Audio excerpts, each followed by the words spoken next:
Путин Орусия Кыргызстанда чакан атомдук электр станциясын курууга даяр. Орусия Кыргызстанда кубаттуулугу аз атомдук электр станциясын курууга даяр экенин билдирди. Бул тууралуу Орус президенти Владимир Путин билдирди. Анын айтымында Орусия мындай технологияларды иш жүзүндө колдонуп жаткан жалгыз өлкө болуп саналат. Путин белгилегендей, Москва менен Бишкектин эки тараптуу кызматташуусу бардык багытта активдүү өнүгүп жатат. Инвестиция тармагы, кен казуу, энергетика боюнча долбоорлор кеңейүүдө. Эске сала кетсем, Кыргызстан биздин ресурстарды эң төмөн баада жана тиешелүү бажа төлөмдөрү жок алып келүүдө. Бул биздин товарларды өлкө рыногунда таңдаштыкка жөнөмдүү кылат жана Кыргызстандын экономикасына жакшы жардам болуп берет. Бул нефть, газ, бирок биз муну менен эле чектелбейбиз, деди Владимир Путин.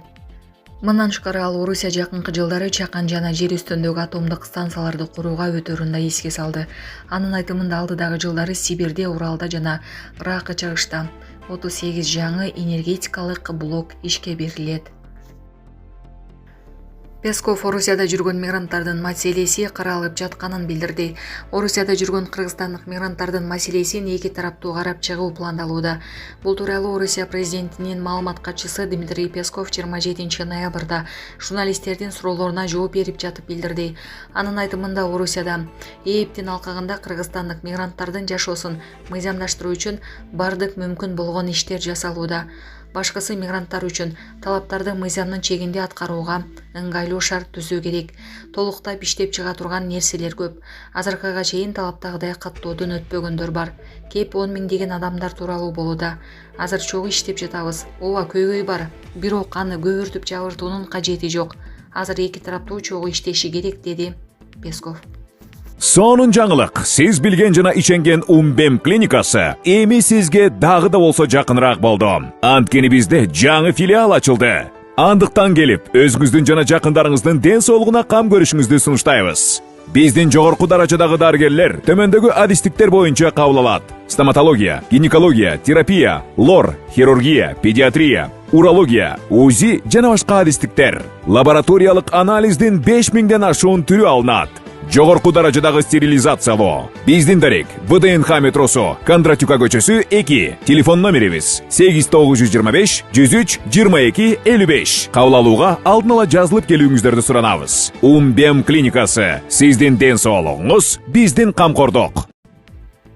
Талатбек Масадыков ЖККнун баш катчысы болуп тайындалды. Бишкекте өткөн саммитте Талатбек Масадыков 3 жылдык мөөнөткө ЖККнун баш катчысы болуп тайындалды.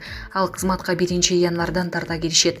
Учурдагы баш катчы Имангалы Тасмагамбетов Масадыковдун коопсуздук тармагындагы тажрыйбасын белгилеп, анын жетекчилигинде ЖКК динамикалуу өнүгөрүн белгиледи.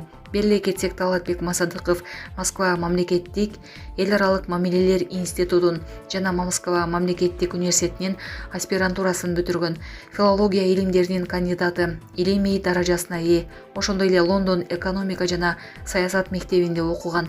Ал 12 жылдан ашык убакыт бул системинде эмгектенген.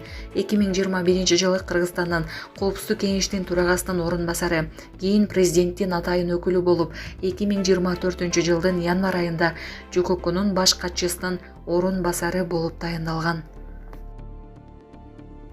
Тышкы иштер министри Орусиядагы мигранттар боюнча комментарий берди. Тышкы иштер министри Жээнбек Кулубаев Орусиядагы мигранттардын турмушун жеңилдетүү боюнча комментарий берди. Бул тууралуу ал ынтымак ордодо журналисттердин суроолоруна жооп берип жатып билдирди. Биздин мигранттардын турмушун жеңилдетүү, каттоону азайтуу боюнча, андан тышкары көзөмөл рейстерине түшкөндөрдү кантип чыгаруу боюнча дагы сүйлөшүп, биздин Тышкы иштер министрлигине, Ички иштер министрлигине тапшырмалар берилди. Мындан ары дагы бул иш боюнча активдүү иштейбиз, деди ал. Ошондой эле эки тараптын кызматташуусу жогорку деңгээлде өтүп жатканын айтты. Белгилей кетсек, Орусиянын президенти Владимир Путиндин мамлекеттик иш сапарынын жүрүшүндө бир катар эки тараптуу документтерге кол коюлду.